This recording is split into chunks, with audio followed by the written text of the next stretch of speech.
সকল রাজনৈতিক 30টির বেশি রাজনৈতিক দল ও জোটের সঙ্গে দীর্ঘ আলাপ আলোচনার মধ্য দিয়েই আসলে সনদ তৈরি হয়েছে এবং সেগুলো বাস্তবায়ন করার জন্য গণভোটে, যেটা মনির হায়দার উল্লেখ করলেন, সকল রাজনৈতিক দল সুস্পষ্টভাবে তাদের শীর্ষ পর্যায় থেকে জনগণের প্রতি আহ্বান জানিয়েছে।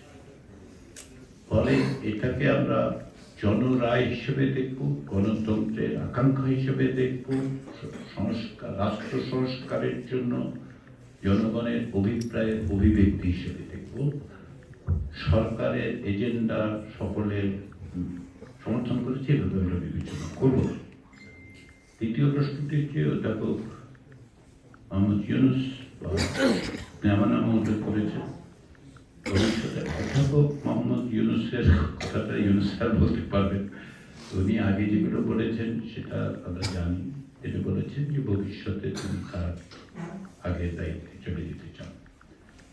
যেহেতু এটা গুঞ্জন বলছেন, অথবা আপনি এটাকে রিউমারও বলতে পারতেন, কিন্তু আমার কথা হচ্ছে যে আমি সুস্পষ্টভাবে, যেটা আমার ব্যক্তিগত অবস্থান হচ্ছে, আমি আমার পেশায় ফিরে যেতে চাই খুব শিগগিরই, এবং সেটাই আমার ইচ্ছা, আগ্রহ, এবং আমি সেই দায়িত্ব পালনে যত দ্রুত সম্ভব প্রত্যাবর্তনের জন্য প্রস্তুতি নিচ্ছি।